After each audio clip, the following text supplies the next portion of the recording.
Hello everyone, welcome back to my channel.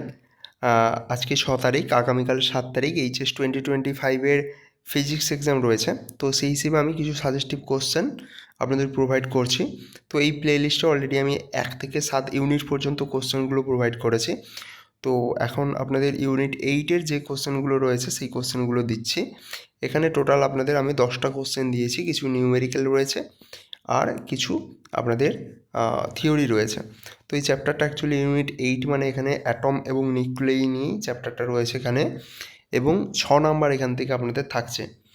তো first question এখানে আপনারা যদি দেখেন, তো এখান থেকে যেটা আছে সেটা হচ্ছে ক্যারেক্টারিস্টিক্স এক্স রে, অর্থাৎ বৈশিষ্ট্যমূলক এক্স রশ্মি, এটা কাকে বলে এবং কিভাবে এটা উৎপন্ন করা হচ্ছে, এই কোশ্চেনটা আপনাকে এখান থেকে করতেই হচ্ছে।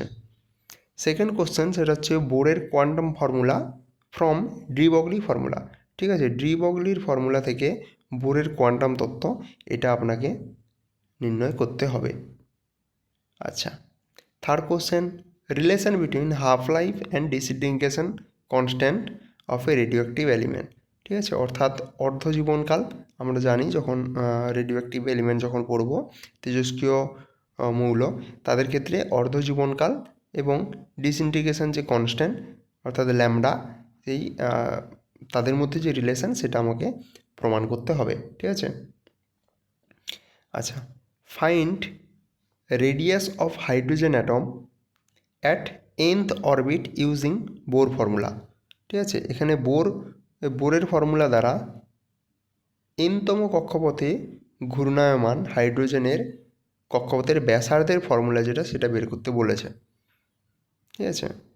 আচ্ছা, 5 দাগের question in hydrogen atom electron jumps from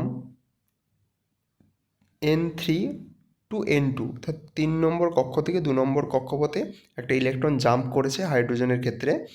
find wavelength of the emitted wave, এবং এর ফলে কি জানি আমরা উচ্চতর কক্ষপথ থেকে যখন নিম্নতর কক্ষপথে কোনো ইলেকট্রন যাচ্ছে, মানে নেমে আসছে, তখন সে শক্তি বিকিরণ করবে।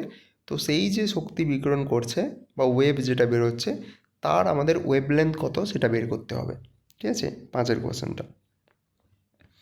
6-এর কোশ্চেন মাস ডিফেক্ট অর্থাৎ ভর ত্রুটি কি, relation of mass defect and binding energy, অর্থাৎ ভর ত্রুটির সঙ্গে বন্ধন শক্তির কী ফর্মুলা রয়েছে। তাহলে এখানে বন্ধন শক্তির একটা সংজ্ঞা এখান থেকে পড়তে হবে। 2024 সালের কোশ্চেনে আপনাদের এই বন্ধন শক্তির সঙ্গে যে ভর সংখ্যা রয়েছে তার যে গ্র্যাফটা আপনাদের থাকে, ঠিক আছে, যে গ্র্যাফটা আপনারা আশা করি অনেকে জানবেন, এরকম করে এরকমভাবে গিয়ে এরকম যে গ্যাপটা থাকে, এখানে ম্যাক্সিমাম একটা রেঞ্জ থাকে 7-এর ঘরে। তো এখানে হাইড্রোজেন, হিলিয়াম, বিভিন্ন জিনিসগুলো থাকে, অ্যাটমগুলো। তো সেক্ষেত্রে সেই গ্যাপিক্যালি এটা পড়েছে ডিসকাশানটা। তো এক্ষেত্রে আমরা এবারে বাইন্ডিং এনার্জি পড়ব, অর্থাৎ আমাদের বাইন্ডিং এনার্জি পড়বো এখান থেকে, বন্ধন শক্তি, তার সঙ্গে ভর ত্রুটি এটা পড়বো, এদের মধ্যে আমরা রিলেশনটা দেখে রাখবো।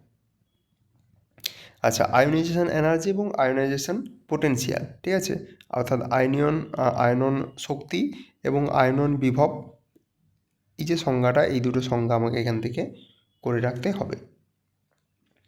এবার তেজস্ক্রিয়তার যে অঙ্কগুলো থাকে তার মধ্যে একটা কোশ্চেন নর্মাল যেটা, সেটা এনেছি যে অর্ধজীবনকাল টি half of a radio active element is 1600 year. ঠিক আছে, একটা তেজস্ক্রিয় পদার্থের অর্ধজীবনকাল হচ্ছে 1600 বছর। How many portion will remain after 6400 years, অর্থাৎ 6400 বছর পরে তার কত অংশ পড়ে থাকবে। ঠিক আছে, এটা নর্মাল আমরা সেই ছক করে করে যেমন করে করতে পারবো। অর্থাৎ যখন শুরুতে 1 নম্বরে তখন কত ছিল না, মানে আমি যদি নর্মালভাবে যদি বলছি, ব্যাক করি, উপরে যদি আমি ইয়ার রাখি আর নিচে যদি পোর্শন রাখি, ঠিক আছে, নিচে যদি পোর্শন রাখি, তাহলে প্রথমে আমাদের যদি 0ই ধরি, তাহলে সেক্ষেত্রে 1 পোর্শন ছিল। আচ্ছা, যখন 1600 বছর হয়ে যাবে তখন কত হয়ে যাবে, হাফ হয়ে যাবে, অর্ধেক শেষ হয়ে যাবে। তারপরে 32, যখন 3200 হয়ে যাবে তখন 1/4 হয়ে যাবে। যখন 6400 হয়ে যাবে তখন 1/8 হয়ে যাবে। তো 1-এর 8 অংশ কিন্তু পড়ে থাকবে। Next question, Rydberg constant of hydrogen is 109737 cm inverse, find maximum and minimum wavelength of Balmer series.